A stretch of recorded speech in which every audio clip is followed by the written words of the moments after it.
Hello everyone, welcome all. स्वागत है आप सभी का वेदांत क्लासेस की इस ऑनलाइन प्लेटफॉर्म पे। कैसे हैं आप सभी? सभी मस्त होंगे, स्वस्थ होंगे और अपनी अपनी तैयारी में व्यस्त होंगे। हमने हमारी कंप्यूटर वाली क्लास के अंदर कल का जो हमारा सेशन रहा था उसमें हम लोगों ने लगभग सेकेंडरी स्टोरेज मेमोरी को स्टार्ट कर लिया था। सेकेंडरी स्टोरेज मेमोरी में हम लोग जो है मैग्नेटिक डिस्क तक पढ़ चुके थे। उसमें हमने हार्ड डिस्क को देखा और फ्लॉपी डिस्क को देखा, ठीक है। के बाद का जो भी था कि भाई फ्लॉपी डिस्क से रिलेटेड भी कुछ चीज़ें बाकी रह गई थी, तो आज उसको हम वापस से देखेंगे थोड़ा सा। और साथ ही साथ में जो है आगे जितनी भी अब स्टोरेज डिवाइस और बच गई है उनको सबको हम पढ़ेंगे, ठीक है। देखिएगा कि ये जो आ रहा है लिखा हुआ कि access time and latency time, तो ये भाई आपके उससे रिलेटेड है, किससे? फ्लॉपी डिस्क से रिलेटेड है ना। किसी भी डिस्क पे एक्सेस टाइम क्या होता है, किसी का एक्सेस टाइम होता है उसका latency time plus sick time. कल अपन ने देखा था कि भाई ये लेटेंसी टाइम होता है क्या है। एक डिस्क में आप जब ट्रैक एंड सेक्टर तक पहुंचते हैं, एक डिस्क में आप ट्रैक एंड सेक्टर पे पहुंचकर उसमें से जब डाटा को खोजते हैं, तो वो उसमें जो समय लगता है वो तो होता है लेटेंसी। और उस डाटा को खोजकर जब उसको रीड करते हैं, डाटा खोजकर जब रीड किया जाता है कहलाता है सिक टाइम। डाटा को खोजकर फिर उसको रीड करना, ये पूरा ही कंप्लीट क्या कहलाएगा भाई? ये कहलाएगा एक्सेस। तो किसी भी डिस्क का एक्सेस टाइम इस तरीके से काउंट होता है। क्लियर हो गई ये बात? चलिए, तो यहाँ पर ये फ्लॉपी डिस्क से है कि भाई ये एक डाटा स्टोरेज डिवाइस है, इसे डिस्क या डिस्केट या रैंडम, सॉरी ये फ्लॉपी है, डिस्केट कहते हैं। डिस्केट इसलिए कहते हैं क्योंकि अगर आप इसका साइज देखेंगे तो देखो इधर बनी हुई है, यहाँ देखिए ये होती है फ्लॉपी डिस्क। साइज में भी बहुत छोटी, ठीक है। तो बाद में इसका साइज बहुत ज़्यादा छोटा होने के कारण इसको क्या कहा गया था? डिस्केट कहा गया था। क्या कहा गया भाई? डिस्केट। क्वेश्चन यहाँ से भी बन सकता है कि किस मैग्नेटिक डिस्क का नाम जो है डिस्केट है, या किस मैग्नेटिक डिस्केट कहा जाता है। मैग्नेटिक डिस्क में हम दो प्रकार की डिस्क पढ़ रहे हैं, हार्ड डिस्क और डिस्केट किसका नाम है? Floppy disk.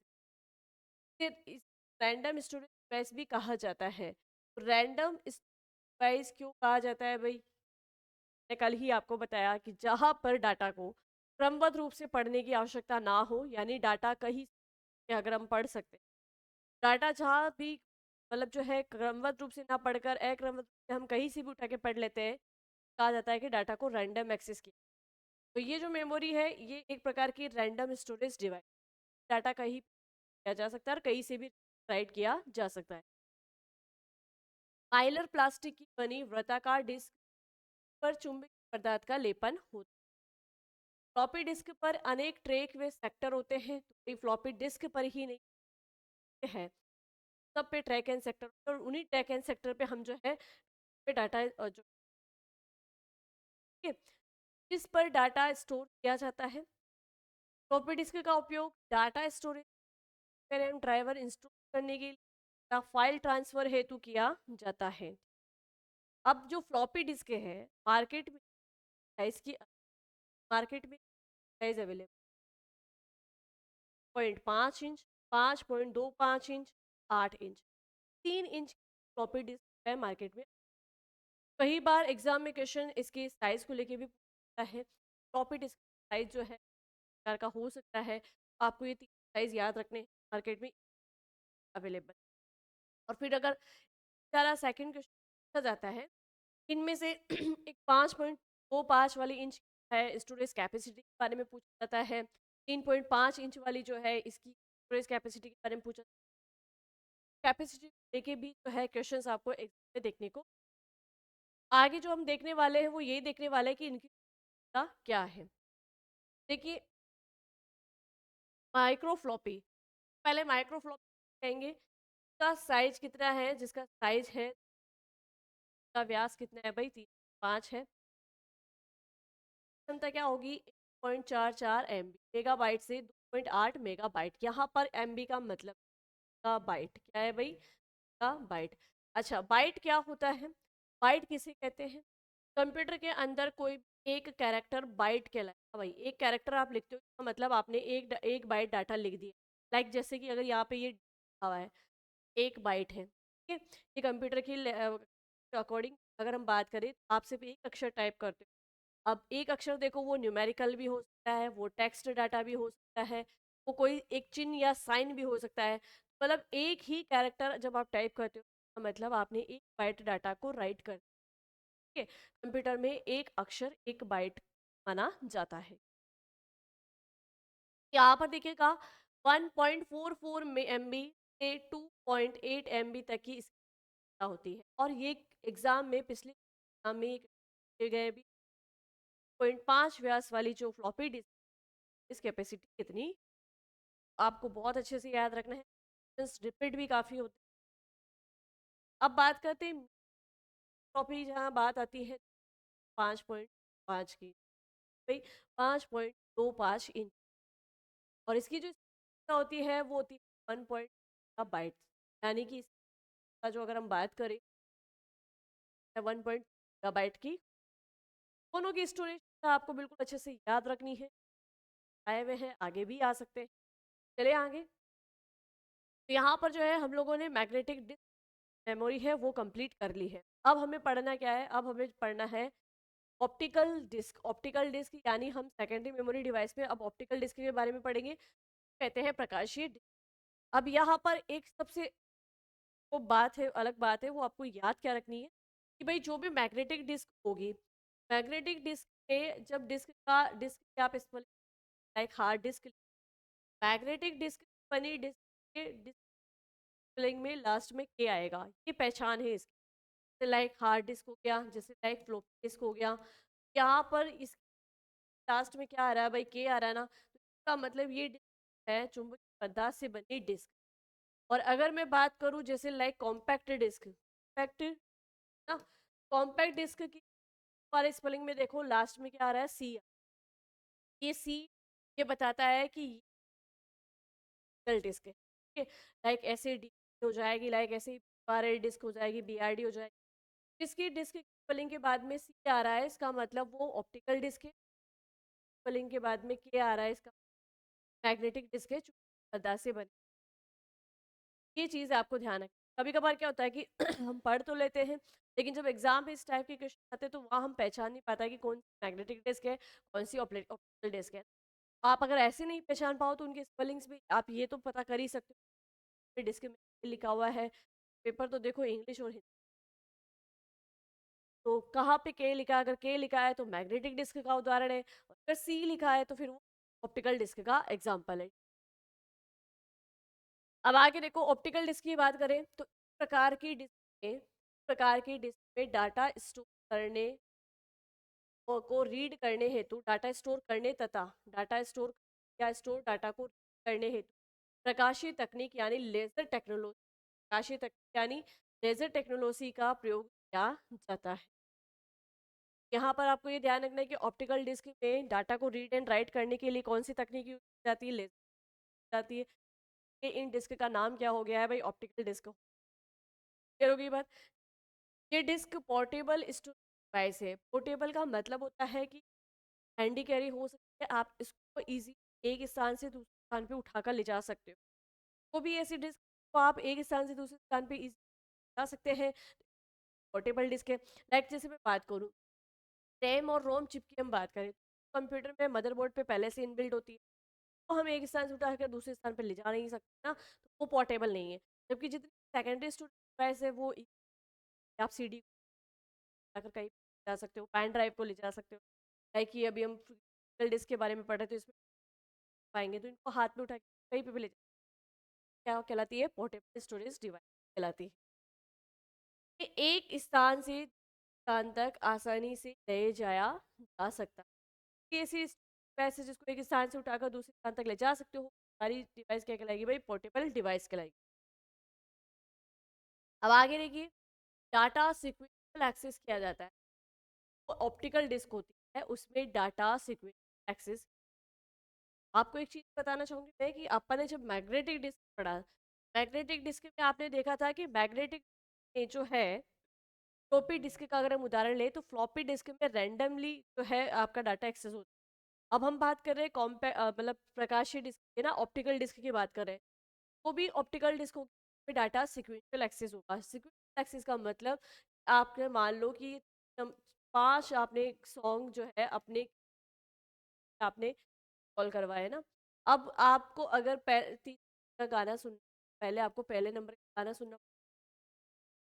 गाना सुन पाओगे, यानी डायरेक्ट तीसरे आप नहीं। यहाँ पर डाटा क्या होता है भाई, सीक्वेंशियल एक्सेस होता है, क्रमबद्ध तरीके से डाटा को एक्सेस किया। अब आगे देखिए तो देखो भाई है ना, ऑप्टिकल डिस्क के एग्जांपल क्या क्या होते हैं, जैसे लाइक सी है वो ऑप्टिकल डिस्क का एग्जांपल है। डिस्क में आती है डिस्क जिसे आरडी बोलते हैं, ये भी किस में आती है भाई, ये भी आती है आपकी ऑप्टिकल डिस्क। तो ऑप्टिकल डिस्क में हमें ये तीन जो है डिस्क के बारे में पढ़ना है, के बारे में पढ़ना है, पीडी के बारे में पढ़ना है, यहाँ पर हमें बीआरडी यानी ब्लू के बारे में पढ़ना है। सबसे पहले हम पढ़ेंगे सी। अब सीडी की फुल क्या होती है, सीडी है कॉम्पैक्ट डिस्क, इसको कॉम्पैक्ट कॉम्पैक्ट डिस्क वृत्ताकार डिस्क होती है। तो देखो यहाँ पर आपके सामने जो है ये एक पिक आपको दिख, वृत्ताकार डिस्क है जो कि पॉलीकार्बोनेट की, ये जो इस बनाने के लिए पदार्थ काम में लिया गया है वो होता है पॉलीकार्बोनेट, ठीक है, पॉलीकार्बोनेट की बनी है। अब इस सीडी की सतह पर एल्यूमिनियम पदार्थ की पर जो पॉलिश की गई है होती है भाई एल्यूमिनियम पदार्थ की होती है, ठीक है, एल्यूमिनियम पदार्थ की इस पर पॉलिश होती है। इसकी स्टोरेज क्षमता 700 MB होती है। MB का मतलब मैंने आपको बता ही दिया है भाई, मेगाबाइट क्या होती है भाई, मेगाबाइट होती है। और मैंने आपको है मेमोरी की इकाई के लिए एक शॉर्ट ट्रिक भी आपको मैंने कि आपको याद रखना है, काला मन से पहले, जैसे 1024 बाइट बराबर होता है 1 किलोबाइट के, 1024 किलोबाइट बराबर होता है 1 मेगाबाइट के, 1024 मेगाबाइट बराबर होता है 1 मेगाबाइट के, 1024 मेगाबाइट बराबर होता है 1 टेराबाइट के। आपको असेंडिंग और डिसअसेंडिंग ऑर्डर रखा जा सकता है। मेमोरी की इकाइयों को जो है अवरोही क्रम में जमाइए या आरोही क्रम में जमाइए। यहाँ पर हम बात कर रहे हैं सी की स्टोरेज क्या है भाई, 700 MB है। अब ये एग्जाम के पॉइंट बहुत इंपॉर्टेंट, एक सीडी जो है ऑप्टिकल डिस्क है जिसमें हम जो है मेगाबाइट तक का ही डाटा स्टोर कर सकते हैं, यानी गीगाबाइट टेराबाइट तक का डाटा हम इस कर सकते हैं। क्लियर हो गई बात। अब सीडी मैंने कहा था, कल ही बताया था कि भाई जितनी डिस्क होगी, डिस्क को कंप्यूटर में चलाने के लिए डिस्क ड्राइव होता है, क्या होता है, डिस्क ड्राइव होता है। जैसे हार्ड डिस्क को चलाने के लिए कंप्यूटर के अंदर बाय डिफॉल्ट सी ड्राइव था जिसको हम हार्ड ड्राइव भी कह सकते हैं। फ्लॉपी डिस्क चलाने के लिए फ्लॉपी ड्राइव होगा, सीडी डिस्क को चलाने के लिए सी ड्राइव, डीवीडी चलाने के लिए डीवीडी ड्राइव। तो प्रत्येक डिस्क के अंदर चलने का एक अलग ड्राइव होता है। यहाँ पर हम बात करते हैं कि तो सी ड्राइव या डीवीडी ड्राइव में लगाया जाता है।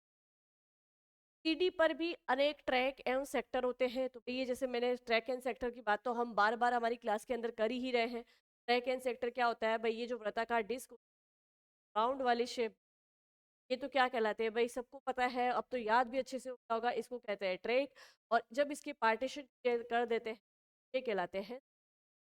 और यहाँ पर ट्रैक में सेक्टर होते हैं जिनका उपयोग आमतौर पर सॉफ्टवेयर प्रोग्राम को करना तथा बैकअप के रूप में, बैकअप यानी बैकअप के रूप में डाटा को स्टोर करने हेतु किया जाता है। तो भाई हमारा डाटा इन्हीं ट्रैक एंड सेक्टर पे।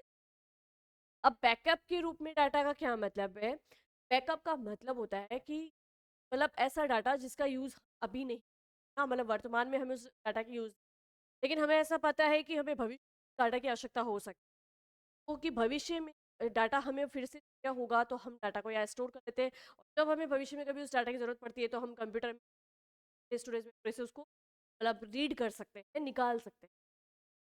और एक चीज़ यहाँ पे ये भी याद रखिएगा, डाटा को बैकअप के रूप में रख तो रहे हैं लेकिन डाटा को कई सालों तक सुरक्षित रख सकते हैं, समय के लिए नहीं, कई सालों तक हम डाटा को सुरक्षित। यहाँ पर ये जरूर याद रखना है, बैकअप के रूप में डाटा को हम जो है किस मेमोरी में करते हैं, बैकअप के रूप में हम डाटा को सेकेंडरी स्टोरेज मेमोरी में रख सकते हैं।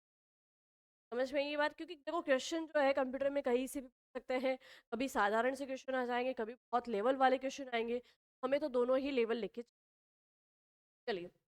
अब यहाँ पे आगे बात करते हैं, और आगे अब जो आने वाली है नेक्स्ट मेमोरी डिवाइस वो है किसी डिस्क जैसे एवर डीवीडी डाटा कॉपी करने की प्रक्रिया। ध्यान रखिए पर है ना, या तो आप डाटा को कर ले, या फिर जैसे मान लो कि हम कभी कभार क्या करते हैं, सीडी, अगर जैसे कोई पुरानी सीडी, हम क्या करते हैं उसका सारा डाटा नष्ट करवा के, मतलब उससे सारा डाटा खाली करवा, पुराने डाटा को हटाकर हम उसमें नया डाटा इंस्टॉल करवा लेते हैं ना। जब आप नया डाटा इंस्टॉल करा रहे हो तो इसका मतलब आप डाटा को राइट कर रहे हो, क्या कर रहे हो भाई, राइट कर रहे हो, ठीक है। पे डाटा को, मतलब डाटा राइट करो, डाटा लिखा जा रहा है, और जब आप उस डाटा को चलाते हो, एक्सेस, तब डाटा रीड किया जा रहा है, ठीक है। आप ध्यान से समझ कि एक बिल्कुल ही ब्लैंक नई सीडी, बिल्कुल नई सीडी है, ब्लैंक है, अभी तक उसमें एक बार भी हमने डाटा राइट नहीं, एक तो ब्लैंक सीडी जब आप पहली बार डाटा करते हो, या फिर पुरानी सीडी है उसका डाटा हटाकर, उसका डाटा पहले हटाओगे और दोबारा उसके अंदर डाटा इंस्टॉल, ये दोनों ही चीज़ें, ये दोनों ही चीज़ क्या कहलाएगी, ये दोनों ही प्रक्रिया क्या कहलाएगी, ये कहलाती है बर्निंग, क्या कहलाती है, बर्निंग।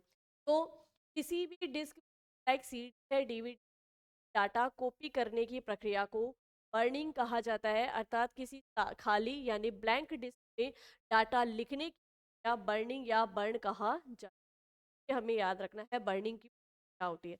अब एक चीज़ और, कि देखो यहाँ पर जब ये बात आई है तो मैं आपको एक चीज़ बताना चाहूँगी, कि हमने पढ़ा है फॉर्मेटिंग क्या होती है ना, फॉर्मेटिंग क्या है और बर्निंग क्या है। फॉर्मेटिंग और बर्निंग दोनों ही जो है डिस्क से रिलेटेड। अगर आपसे पूछा है कि फॉर्मेटिंग या चलो यहाँ पूरा अगर हम लिखें पे डिस्क फॉर्मेटिंग क्या होती है, एक तो पूछता है डिस्क फॉर्मेटिंग क्या है, और एक आपसे पूछता है डिस्क बर्निंग क्या, दोनों अगर हम टर्मिनोलॉजी, देखो डिस्क फॉर्मेटिंग क्या है कि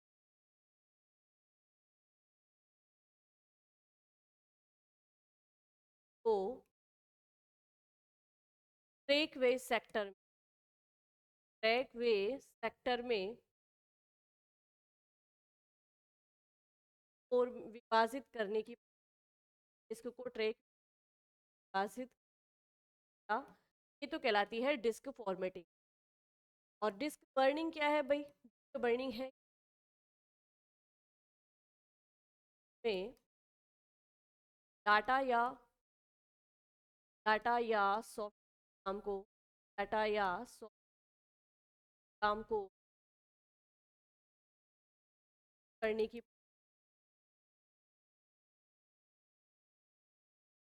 कहलाती है बर्निंग, ये ध्यान रखिएगा, है यहाँ से क्वेश्चन आ सकते हैं। अब आगे बात करें नेक्स्ट जो आती है, नेक्स्ट हम पढ़ेंगे डीवीडी के बारे में। नेक्स्ट ऑप्टिकल डिस्क कौन सी है भाई, डीवीडी, हमें फुल फॉर्म याद रखनी है, ठीक है। डिस्क होती है digital versatile disc, digital versatile disc या डिजिटल वीडियो, बात एक ही, वर्सेटाइल आएगा तो भी आपका ऑप्शन सही है, वीडियो आ जाए तो भी आपका ऑप्शन सही है, ठीक। डिजिटल वर्सेटाइल डिस्क या डिजिटल वीडियो, ये भी एक प्रकार की वर्ताकार डिस्क होती है, इसका व्यास 4.7 इंच होता है। यहाँ से क्वेश्चन किया गया है एक डीवीडी का जो है साइज कितना हो सकता है, तो 4.7 इंच, कितना है भाई, 4.7 इंच। अब इसकी स्टोरेज कैपेसिटी है भाई, इसकी स्टोरेज कैपेसिटी है गीगाबाइट में, गीगाबाइट की अगर हम बात करें तो 4.7 गीगाबाइट से 7 गीगाबाइट तक का डाटा स्टोर कर सकती है डीवीडी। यानी हम कहें तो सीडी की तुलना में डीवीडी का ज़्यादा है भाई, सीडी को हम मेगाबाइट तक का ही डाटा स्टोर कर सकते हैं, जबकि डी में हम जो है गीगाबाइट तक का डाटा स्टोर कर पाते हैं। लेकिन आजकल मार्केट में डीवीडी इस प्रकार की भी आ रही है जिसमें हम टेराबाइट तक का डाटा भी स्टोर कर सकते हैं, ठीक है। ये याद रखिएगा, इनकी स्टोरेज कैपेसिटी को तो आपको बिल्कुल याद रखना है। चलो अब देखो डीवीडी के प्रकार, डीवीडी के टाइप की अगर हम बात करें तो एक होता है सिंगल साइडेड सिंगल लेयर, यानी कि ऐसी डिस्क जिसमें केवल सिंगल लेयर, यानी ये डिस्क है और इसकी सिंगल साइड है, मतलब एक साइड है ना, ऊपर की साइड, मतलब जैसे सपोज करें हम, लाइक ये हमारी है, ठीक है, एक साइड ये है और एक साइड ये है। सिर्फ सिंगल साइड की बात चल रही है, सिंगल साइड पे सिंगल लेयर ना, ये सिंगल साइड की डिस्क है और इस पे ये सिंगल लेयर, सिंगल लेयर किसकी भाई, एल्यूमिनियम पदार्थ की, ठीक है। एल्यूमिनियम पदार्थ की ये सिंगल लेयर या एल्यूमिनियम पदार्थ की ये सिंगल कोटिंग यहाँ पे की, ऐसी स्लाइड, तो यानी कि इसके अंदर डाटा सिर्फ इस जगह स्टोर हो सकता है, सिंगल साइड ही डाटा स्टोर हो सकता है, एक तरफ ही डाटा स्टोर किया जा सकता है, इसलिए इसको कहते हैं सिंगल साइडेड या सिंगल लेयर डी।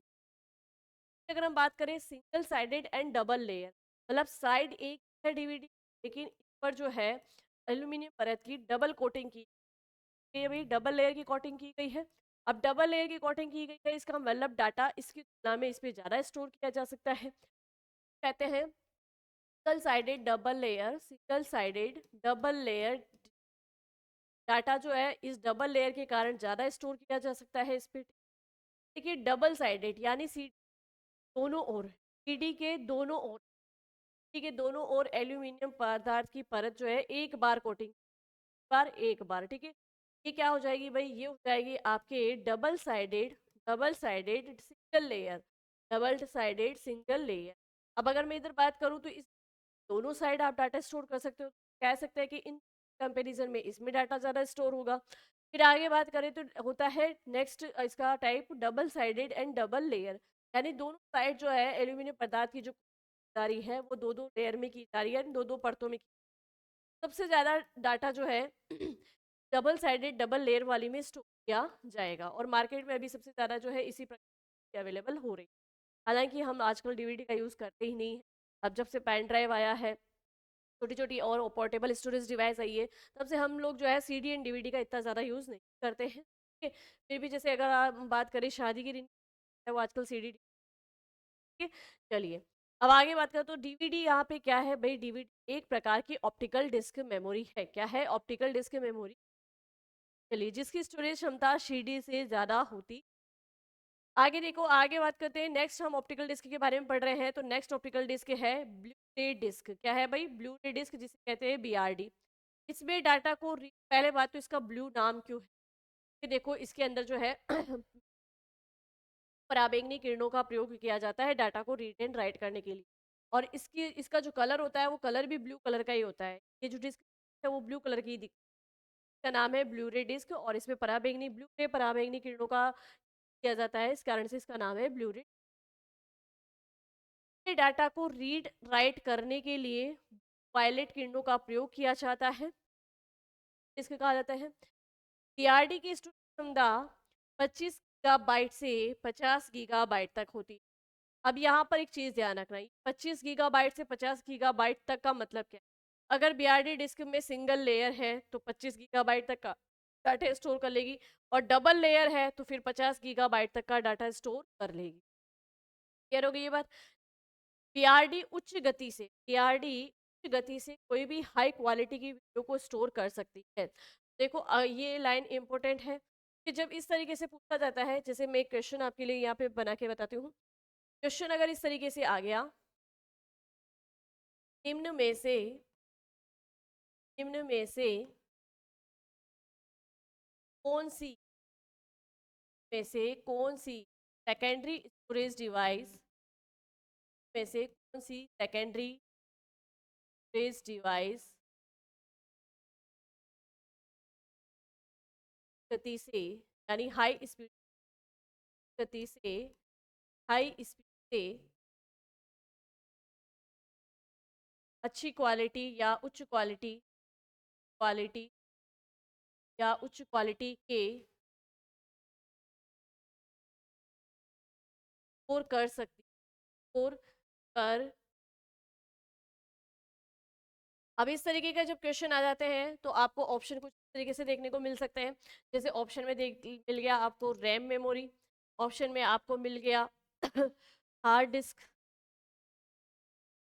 ऑप्शन में आपको मिल गया डी, और ऑप्शन में आपको मिल गया डी। तो आप सॉरी डीवीडी, यहाँ पर हम लिखेंगे डिस्क यानी कि बीआरडी, ठीक। अब देखो इस तरीके के क्वेश्चन आया तो हमें पता है कि रैम मेमोरी की अगर हम बात करें तो रैम मेमोरी के लिए हमने पहले ही पढ़ लिया है कि रैम मेमोरी की जो स्टोरेज होती है वो कब होती है ना। रैम मेमोरी तो यहाँ पे ऑप्शन ही कैंसिल हो गया। फिर आगे बात और पहली चीज़ की यहाँ पे बात की जा रही है सेकेंडरी स्टोरेज डिवाइस की, तो रैम मेमोरी तो हमारी सेकेंडरी स्टोरेज डिवाइस है ही नहीं, ये किस प्रकार की मेमोरी है भाई, ये हमारी प्राइमरी मेमोरी है, ठीक है। तो ये तो ऑप्शन कट हो गया। नेक्स्ट देखो इसके अंदर कि भाई हार्ड डिस्क, हार्ड डिस्क की अगर हम बात करें तो हार्ड डिस्क में भी उतना ज़्यादा डाटा स्टोर नहीं किया जा सकता, उतनी हाई क्वालिटी की वीडियो को ये स्टोर नहीं कर सकती, कैंसिल हो गया। सीडी में भी नहीं हो सकता क्योंकि सीडी में जो है सिर्फ मेगाबाइट तक का डाटा स्टोर किया जाता है। फिर ऑप्शन बचता है हमारे पास में बीआरडी, क्योंकि बीआरडी में जी यानी गीगाबाइट तक के डाटा को स्टोर किया जाता है। इस तरीके के क्वेश्चंस बन सकते हैं, ये क्वेश्चंस आपको ध्यान में रखने हैं। एक क्वेश्चन इस तरीके का। और एक सेकंड क्वेश्चन की मैं बात करूँ तो जैसे दूसरा क्वेश्चन अगर हम बात करें, जैसे दूसरा क्वेश्चन आपको क्या मिल सकता है कि निम्न में से कौन इस डिवाइस में से कौन सी secondary storage device, secondary storage device storage क्षमता या स्टोरेज कैपेसिटी सबसे अधिक है, कैपेसिटी सबसे अधिक, इस तरीके का क्वेश्चन आ गया। देन आपको ऑप्शन में मिल सकता है सी फ्लॉपी डिस्क, क्या आ गया आपके BRD। यहाँ पर भी देखो के अकॉर्डिंग हमारा आंसर क्या रहने वाला है, BRD, क्योंकि सबसे ज्यादा ये जो ऑप्शन हमारे पास में CD और फ्लॉपी डिस्क, इन सबसे ज्यादा अगर स्टोरेज कैपेसिटी की है तो वो किसकी है, BRD की है। इस टाइप के क्वेश्चन आएंगे तो इसलिए आपको है ना एक एक लाइन बहुत केयरफुली पढ़नी है, क्योंकि एग्जाम में कोई भी क्वेश्चन आपका छूटना नहीं। ठीक है, तो हम लोगों ने जो है मैग्नेटिक डिस्क कंप्लीट कर ली। मैग्नेटिक डिस्क के बाद में हमने तीनों ऑप्टिकल डिस्क को कंप्लीट कर ली। अब हम पढ़ने वाले हैं कुछ इलेक्ट्रॉनिक स्टोरेज डिवाइस जिसे फ्लैश मेमोरी भी कहा जाता है। पहली चीज की, फ्लैश मेमोरी क्यों कहा जाता है, इसे फ्लैश मेमोरी कहने का रीजन, फ्लैश मेमोरी इसलिए कहा जाता है कि एक तो टेबल है, हैंडी कैरी है कि भाई आप हाथ में ले जा सकते हो, पॉकेट में ले जा सकते हो। सेकेंडली इसमें डाटा को जो है हम कई बार जो है डाटा को हटाकर उसमें वापस से नया डाटा भी डलवा सकते हैं। और एक्सेस करने की जो गति है वो इनकी सबसे ज़्यादा होती है। ठीक है, तो कहते हैं फ्लैश मेमोरी। तो हम पढ़ने वाले हैं इलेक्ट्रॉनिक स्टोरेज मेमोरी डिवाइस, या इसी को कहेंगे हम क्या, फ्लैश मेमोरी। क्या कहेंगे भाई, फ्लैश मेमोरी। अब फ्लैश मेमोरी में देखो सबसे पहले अगर हम एग्जांपल देखें तो किसका आएंगे भाई, पेन ड्राइव का। सभी देखा होगा पेन ड्राइव है ना। आजकल अगर हम बात करें तो सेकेंडरी स्टोरेज डिवाइस के रूप में हम सबसे ज़्यादा जिसका यूज कर रहे हैं वो है पेन ड्राइव। इसमें डाटा को कभी भी राइट या डिलीट किया जा सकता है, या आप इसमें पुराना डाटा निकलवा सकते हो, नया डाटा इसके अंदर डलवा सकते हो। ठीक है, और आपको पता ही है पेन ड्राइव जो है ये जैसे बिल्कुल थंब डिवाइस भी कहते हैं, क्योंकि लगाया जाता है तो हम लोग बहुत ईजी थंब का यूज करके इसको लगा सकते हैं। कंप्यूटर सिस्टम यूएसबी यूनिवर्सल बस, ठीक है ना। ये याद रखना है आपको, ये लाइन एग्जाम के पॉइंट ऑफ व्यू से इंपॉर्टेंट है कि पेन ड्राइव जो है कंप्यूटर सिस्टम में किस पोर्ट में लगाया जाता है, तो में लगाया जाता है।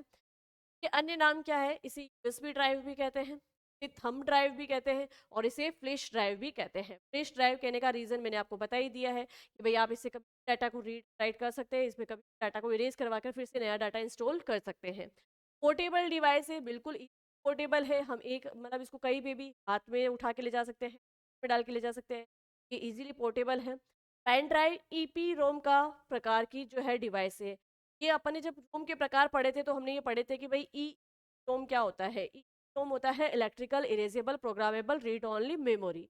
इलेक्ट्रिकल इरेजेबल का मतलब है कि इसमें डाटा है, जो डाटा पहले से स्टोर किया गया है, उसको आप जो है इलेक्ट्रिक यानी कि विद्युत पल्स के माध्यम से इरेज कर सकते हैं। विद्युत पल्स के माध्यम से उस डाटा को आप हटा सकते हैं और नया डाटा इसमें कर सकते हैं। पेन ड्राइव एक प्रकार का किसका है भाई, कैसी डिवाइस है ये, रोम जैसी प्रकार की डिवाइस है। फिर देखिए नेक्स्ट अगर हम बात करें तो नेक्स्ट फ्लैश मेमोरी में आएगा पोर्टेबल हार्ड ड्राइव। ये भी एक एक्सटर्नल प्रकार की हार्ड डिस्क है। देखो यहाँ पर इसका एक इमेज यहाँ पे लगाई हुई है, लाइक इतनी साइज की होती है। ये एक्सटर्नल प्रकार की हार्ड डिस्क है। कंप्यूटर में बढ़ाने हेतु एक्सटर्नल एवं पोर्टेबल हार्ड डिस्क प्रयोग।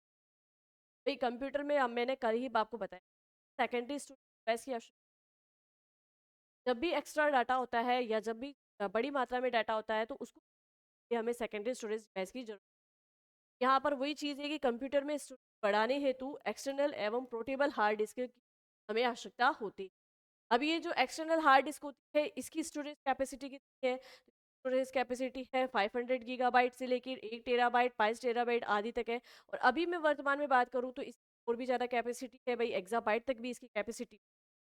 तो आपको अब देखो, अब अगर क्वेश्चन आता है फिर से कि निम्न में से किसकी स्टोरेज कैपेसिटी ज़्यादा है, तो भाई निम्न में से सबसे ज़्यादा स्टोरेज कैपेसिटी कितनी ज़्यादा होगी, फ्लैश मेमोरी ना।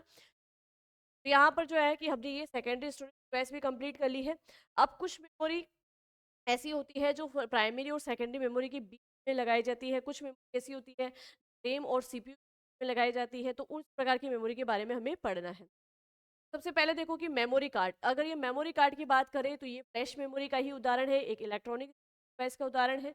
ये एक इलेक्ट्रॉनिक मेमोरी डिवाइस होती है जो डिजिटल डाटा एवं फाइलों को करने एवं उन्हें ट्रांसफर करने हेतु प्रयुक्त। कंप्यूटर मेमोरी संग्रहण या भंडारण स्टोरेज डेटा के बढ़ते क्रम में व्यवस्थित करते हैं। पहली चीज तो मैंने आपको पहले ही कहा कि आपसे मेमोरी से रिलेटेड क्वेश्चंस जो है वो इसी तरीके के एग्जाम में आपको मिलेंगे। आपको बोला जा सकता है कि स्टोरेज कैपेसिटी के आधार पे मेमोरी यूनिट का असेंडिंग ऑर्डर बताइए या डिसअसेंडिंग ऑर्डर बताइए, यानी इसको आरोही या अवरोही क्रम में व्यवस्थित। तो यहाँ पर देखो कि सबसे पहले अगर हम बात करते हैं यहाँ पर कि कंप्यूटर मेमोरी में स्टोरेज है या भंडारण है, मतलब संग्रहण क्षमता जो इनकी के बढ़ते हुए क्रम में। अब बढ़ता हुआ क्रम क्या होता है भाई? बढ़ता हुआ क्रम होता है आरोही। बढ़ते हुए क्रम का मतलब क्या है? आरोही क्रम, या इसे कहेंगे असेंडिंग ऑर्डर। क्या कहेंगे भाई? Ascending order. यहाँ पर हमें स्टोरेज कैपेसिटी के आधार पे ये जो मेमोरी की यूनिट दी गई है, इनको हमें किस में करना है? असेंडिंग ऑर्डर में अरेंज करना है। असेंडिंग ऑर्डर में अगर हम जब अरेंज करेंगे, देखो सबसे पहले आएगा रजिस्टर। रजिस्टर क्या है अभी? उसके बाद में आएगी कैशे मेमोरी, और उसके बाद में आएगी रैम मेमोरी। रैम मेमोरी क्या है भाई? प्राइमरी मेमोरी है हमारी। और फिर आएगी हार्ड डिस्क। हार्ड डिस्क किसका उदाहरण है भाई? Secondary memory. तो आपको इस वाले क्रम को इस तरीके से याद रखना है। सबसे कम स्टोरेज क्षमता किसकी होती है भाई? सबसे कम स्टोरेज क्षमता होती है रजिस्टर मेमोरी की। उसके बाद में किसकी होती है भाई? उसके बाद में होती है कैश मेमोरी की। और उसके बाद में किसकी होती है भाई? मतलब उससे ज़्यादा किसकी होती है? प्राइमरी मेमोरी की, यानी यहाँ पे हम लिखेंगे प्राइमरी मेमोरी। और सबसे ज़्यादा स्टोरेज क्षमता जो होती है वो किसकी है? सेकेंडरी डिवाइस की। सबसे ज़्यादा स्टोरेज क्षमता होती है सेकेंडरी। सेकेंडरी स्टोरेज डिवाइस में लाइक मैग्नेटिक डिस्क आ गया, मैग्नेटिक टेप मेमोरी आ गई, सभी ऑप्टिकल डिस्क आ गई, सभी फ्लैश मेमोरी आ गई। ठीक है, तो सेकेंडरी मेमोरी स्टोरेज डिवाइस की स्टोरेज कैपेसिटी ज़्यादा होती है। और सबसे कम किसकी होती है? Register memory. चलिए अब जो हम लोग ये दो जो हमारे पास भी एक और मेमोरी के जो आया है, इनको जान लेते हैं कि भाई रजिस्टर मेमोरी क्या होती है, कैशे मेमोरी क्या होती है। रजिस्टर मेमोरी की मैं बात करूँ तो कंप्यूटर में सबसे छोटी भी सबसे तेज मेमोरी होती है। छोटी और तेज क्यों कहेंगे भाई? जब इसमें डाटा स्टोरेज कैपेसिटी बहुत कम है, यानी बहुत कम डाटा इसके अंदर स्टोर होगा, तो जब डाटा ही कम होगा तो डाटा को एक्सेस करने की दर भी इसकी क्या होगी? ज़्यादा होगी, यानी तो इसकी स्पीड भी ज़्यादा होगी। डाटा कम है तो डाटा को एक्सेस करने की दर ज़्यादा हो जाएगी, तो स्पीड ज़्यादा हो जाएगी। यहाँ से भी एक क्वेश्चन आपका रेडी होता है।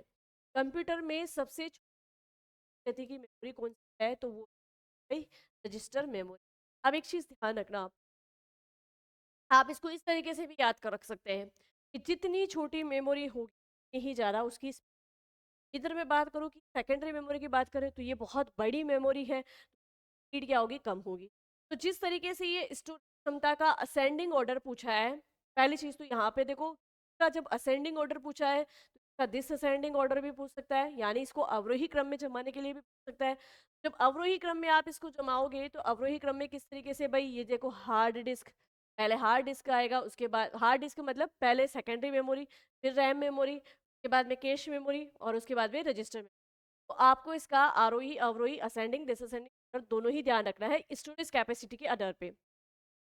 अब अगर आपसे पूछ लिया जाए कि साइज के आकार पे या आपसे पूछ लिया जाए स्पीड के आकार पे, जितनी छोटी मेमोरी उसकी स्पीड उतनी ही ज़्यादा है।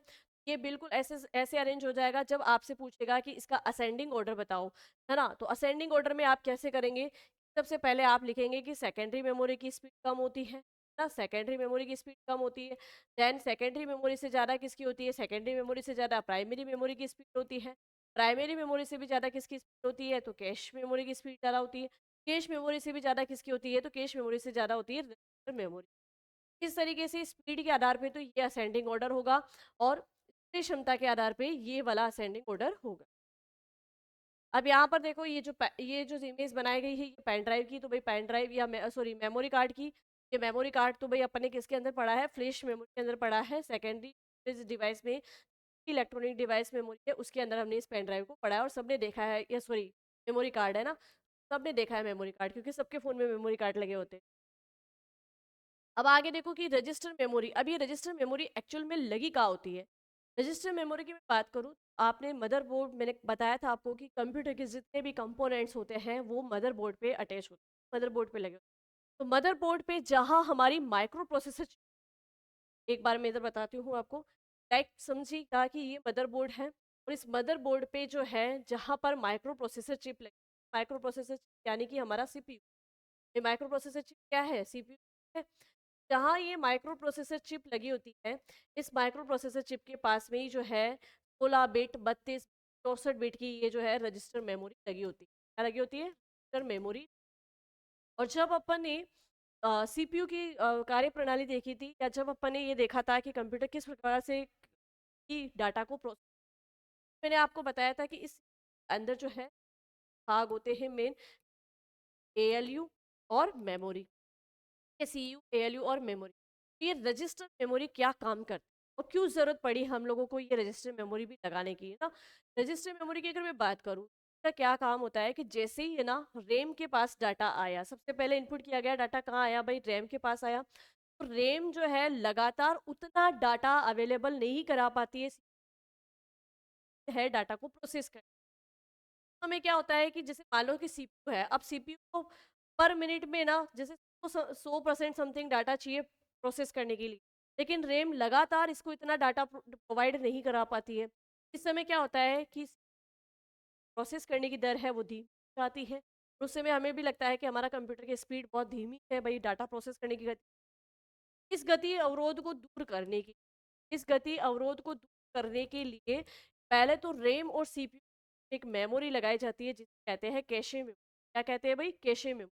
ये कैशे मेमोरी, अब यहाँ से इसका क्वेश्चन क्या क्या बनता है, ध्यान से समझ। कैशे मेमोरी जो है वो रैम से डाटा लेके सीपीयू पहुंचाती है। पर रैम से डाटा किस प्रकार लेती है? ये रैम से डाटा जो है छोटे छोटे टुकड़ों के रूप में लेती है, जैसे ऐसे 10-10% के बंडल बना के फिर लेती है, और सीपीयू को भी इसी रूप में, इसी फॉर्मेट में डाटा को पहुंचाती है। तो लगातार छोटे छोटे डाटा के पैकेट के रूप में ये सीपीयू डाटा पहुंचाती रहती है, लगातार काम करता रहता है, प्रोसेस करता रहता है, और उसे बराबर टाइम पे उसको जो है ये डाटा प्रोवाइड होता रहता है, तो वो अपनी स्पीड से काम करता रहता है। वही रैम और सीपीयू के बीच में जो गति अवरोध था, उस गति अवरोध को दूर करने के लिए एक छोटी मेमोरी और लगाई जाती है जिसे कहते हैं कैशे। यहाँ से क्वेश्चन तब होता है कि कैशे मेमोरी किस किस के बीच में लगी होती है? कैशे मेमोरी रैम व सीपीयू लगी होती है। रैम व सीपीयू में डाटा प्रोसेस करने की जो, डाटा एक्सेस करने की जो गति अवरोध है उसको दूर करने के लिए कैशे लगाई जाती है। ठीक है। अब इसी के इसी के समान अगर हम बात करें तो देखो रजिस्टर मेमोरी। अब ये रजिस्टर मेमोरी सीपीयू के पास लगी होती है। अब इस रजिस्टर मेमोरी का काम भी क्या है सुना, ये अलग अलग बिट के होते हैं, जैसे 16 बिट के होते हैं, 32 बिट के होते हैं, 64 बिट के होते हैं। मार्केट में भी इसी बिट की रजिस्टर मेमोरी अवेलेबल है। अब इसमें क्या, ये कैसे काम करते हैं? रैम के पास जो डाटा आ रहा है उस डाटा को डायरेक्टली अगर रजिस्टर मेमोरी के पास रख दिया गया है, अब रजिस्टर मेमोरी भी क्या कर रही है, इनको छोटे छोटे पैकेट्स के रूप में अपने पास में रख रही है।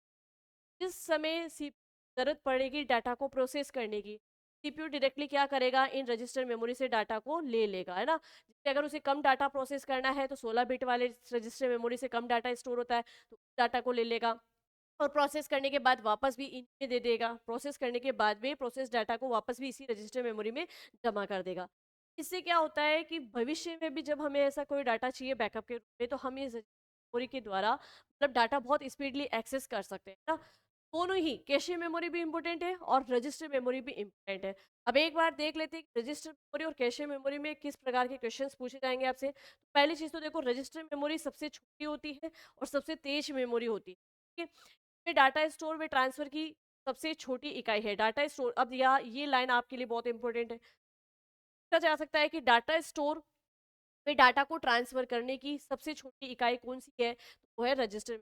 और डाटा ट्रांसफर कैसे किया जाएगा, या ऑटोमेटिक आपको समझ में आ गया कि जैसे ही सीपीयू को डाटा प्रोसेस करने के लिए जरूरत पड़ेगी तो यहाँ से रजिस्टर मेमोरी से डाटा ट्रांसफर कहाँ होगा भाई? सीपीयू के पास होगा। सीपीयू जब डाटा को प्रोसेस कर देगा तो प्रोसेस डाटा को वापस कहाँ ट्रांसफर करेगा? इसी रजिस्टर में। तो डाटा ट्रांसफर को करने की गति ज़्यादा है, या डाटा ट्रांसफर करने की सबसे इकाई कौन सी है? मेमोरी।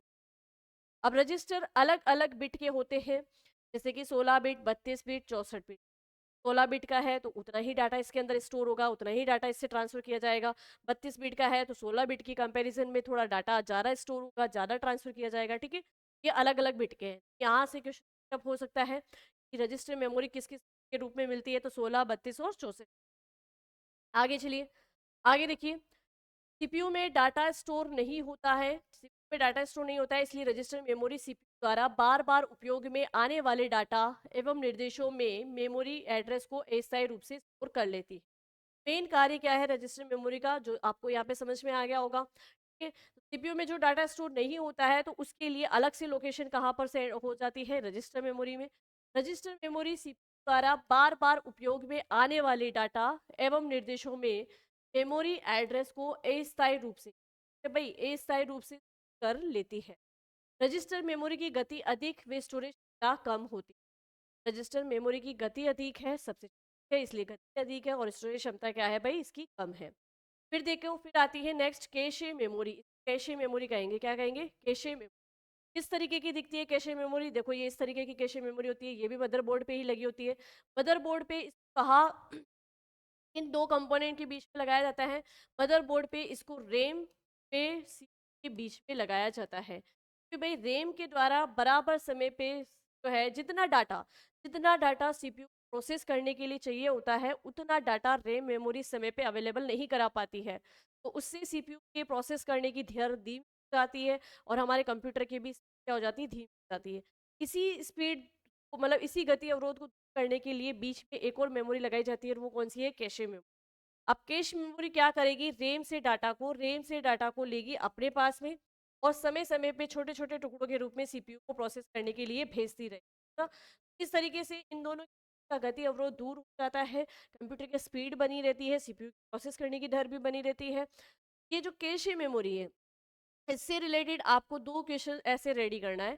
पहली चीज, बीच में लगी होती है रैम मेमोरी, और सीपीयू के बीच में लगने वाली मेमोरी होती है। इस कैशे मेमोरी को बफर मेमोरी भी कहते हैं।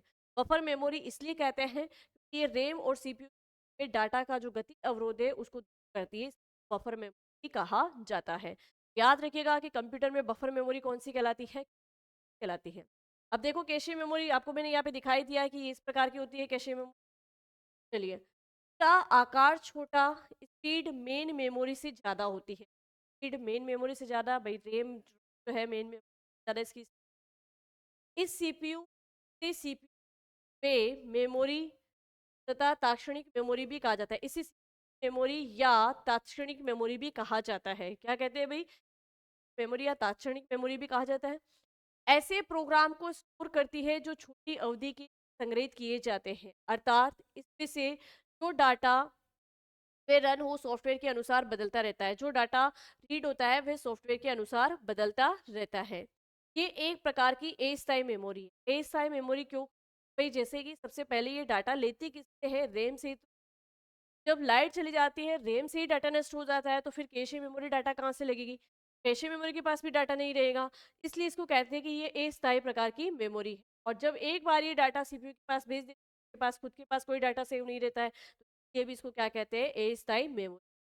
और इसके अंदर जो है ऐसे जो है प्रोग्राम स्टोर रहते हैं जो छोटी अवधि के लिए होते हैं। मैंने आपको बताया कि जैसे मान लो रोम से इसने 100% डाटा उठा लिया है, लेकिन सीपीयू के पास जो है ये बिल्कुल 10-10% मतलब टुकड़ों के रूप में डाटा को प्रोवाइड करवाएगी, है ना, टुकड़ों के रूप में, यानी छोटे छोटे पैकेट्स के रूप में डाटा प्रोवाइड कराएगी।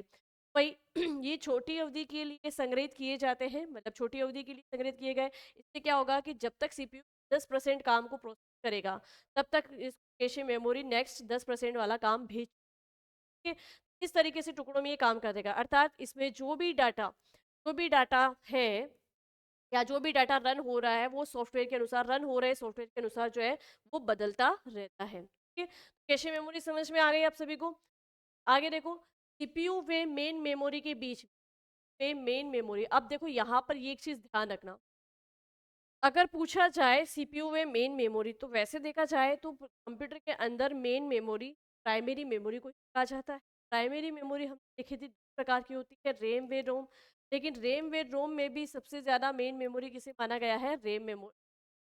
कि जैसे ही डिवाइस द्वारा डाटा इनपुट किया जाता है और इनपुट किया गया डाटा सबसे पहले पहुंचता है रैम बस में। यहाँ पर सीपीयू में मेन मेमोरी की है, का उपयोग बार बार प्रयोग में आने वाले डाटा एवं निर्देशों को संग्रहित करने में किया जाता है। ये लाइन बहुत इंपॉर्टेंट है, इसको याद रखिएगा। बार बार प्रयोग में आने वाला डाटा एवं निर्देश किस मेमोरी में संग्रहित किए जाते हैं, तो के मेमोरी यानी मेन मेमोरी एवं प्रोसेसर के बीच, प्रोसेसर यानी के बीच गति अवरोध को करने हेतु कैशे मेमोरी का प्रयोग किया जाता है। यही आपके क्वेश्चन की लाइन है। इस तरीके से क्वेश्चन पुटअप होगा कि मेन मेमोरी पे सीपीयू के अवरोध को दूर करने के लिए कौन सी मेमोरी का यूज़ किया जाता है, तो वो किया जाता है आपकी कैशे मेमोरी। कैशे मेमोरी में डाटा पढ़ने में कम समय लगता है, अतः कैशे मेमोरी में लेने से डाटा ट्रांसफ़र की पड़ती है। भाई इससे जो है डाटा पढ़ने में कम समय लगता है। अब डाटा पढ़ने में कम समय क्यों? मैंने आपको अभी मतलब बताया कि ये क्या करती है, छोटे-छोटे पैकेट्स के रूप में, है ना? जैसे कोई काम 100% का है तो उसको 10-10% के टुकड़ों में जो है सीपीयू के पास भेजेगी। 10-10 छोटा-छोटा काम आएगा तो सीपीयू प्रोसेस भी जल्दी करेगा, ठीक है? तो और छोटे-छोटे टुकड़ों में भेजना है तो इसकी डाटा ट्रांसफ़र की गति ज़्यादा बढ़ेगी, ठीक है? ये रीज़न है इसका, ठीक है? चलो। ये सीपीयू और मेन मेमोरी के बीच बफर का काम करती है, इसको बफर मेमोरी कहते हैं। तो क्वेश्चन आपसे सीधा ऐसा पूछ सकता है कि निम्न में से कौन सी मेमोरी बफर मेमोरी कहलाती है? में से कौन सी मेमोरी या किस मेमोरी को बफर मेमोरी कहा जाता है? बफर मेमोरी कहा जाता है, ठीक है? और फिर ऑप्शन में आपके पास में आ गया रजिस्टर मेमोरी मेमोरी, या आपके पास में आ गया कैशे मेमोरी, या आपके पास में आ गया रैम मेमोरी, या आपके पास में आ गया हार्ड डिस्क। ठीक है, तो यहाँ पर आपको ध्यान रखना है कैशे मेमोरी को बफर मेमोरी कहा जाता है, कि एक तरीके से ये रैम और सीपीयू जो गति अवरोध है उसको बैलेंस करने का काम करती है, कहा जाता है बफर मेमोरी। अब चलो मेमोरी की गति स्पीड के आधार पर अगर हम क्रम देखें, देखो सबसे ज़्यादा स्पीड किसकी होगी भाई? रजिस्टर मेमोरी की। ये यहाँ पर जो ये क्रम दिया गया है, ये है दिस असेंडिंग ऑर्डर में। किस में है भाई? ये है दिस असेंडिंग ऑर्डर में, यानी ये अवरोही क्रम बताया गया है। अब आपको तो दोनों ही क्रम याद रखने हैं, आरोही और अवरोही, ठीक है? तो देखो दिस असेंडिंग ऑर्डर के अकॉर्डिंग सबसे ज़्यादा स्पीड किसकी होती है? रजिस्टर मेमोरी की। क्यों? क्योंकि देखो सबसे छोटी मेमोरी होती है और गति सबसे छोटी मेमोरी है, स्टोरेज क्षमता कम है तो स्पीड ज़्यादा होगी, ठीक है? के बाद में किसकी स्पीड होगी भाई? रजिस्टर मेमोरी से ज़्यादा कैशे मेमोरी की स्पीड है। कैशे मेमोरी से ज़्यादा किसकी स्पीड है भाई? प्राइमरी मेमोरी की। प्राइमरी मेमोरी से ज़्यादा स्पीड किसकी है भाई? सेकेंडरी मेमोरी की। इस तरीके से आपको स्पीड, स्टोरेज इन सब के आधार पे जो है आपको ये याद रखनी है। तो फाइनली आज अपन ने यहाँ पर जो है हमारे हार्डवेयर वाले टॉपिक का, हम मैं यहाँ पर थोड़ा सा एक बार आपको बता देती हूँ कि हमारा सेकंड चैप्टर स्टार्ट हुआ था हार्डवेयर एंड सॉफ्टवेयर, और हार्डवेयर एंड सॉफ्टवेयर वाले टॉपिक के अंदर हम लोगों ने स्टार्ट किया था हार्डवेयर के बारे में। किसके बारे में? हार्डवेयर के बारे में पढ़ना स्टार्ट किया था। हार्डवेयर में हमें जो है ये 4 पॉइंट कंप्लीट करने थे। हार्डवेयर में हमें सारी इनपुट डिवाइस के बारे में पढ़ना था, जो कि हम लोग पढ़ चुके हैं। सारी आउटपुट डिवाइस के बारे में पढ़ना था, आउटपुट डिवाइस के बारे में हम लोग पढ़ चुके हैं। और सारी जो है प्रोसेसिंग डिवाइस के बारे में पढ़ना था। प्रोसेसिंग डिवाइस की बात करूँ तो सीपीयू के बारे में हमें पढ़ना था, सीपीयू हम पढ़ चुके हैं। और लास्ट हमारा बच गया था स्टोरेज डिवाइस, यानी स्टोरेज डिवाइस में हमें सारी मेमोरी डिवाइस कंप्लीट करनी थी। हमने सारी मेमोरी डिवाइस भी कंप्लीट कर ली है। तो हार्डवेयर वाला टॉप पॉइंट जो है, हार्डवेयर के ये चारों पॉइंट हमारे कंप्लीट हो चुके हैं। अब हमारा जो नेक्स्ट रहने वाला है वो रहने वाला है सॉफ्टवेयर वाले टॉपिक में।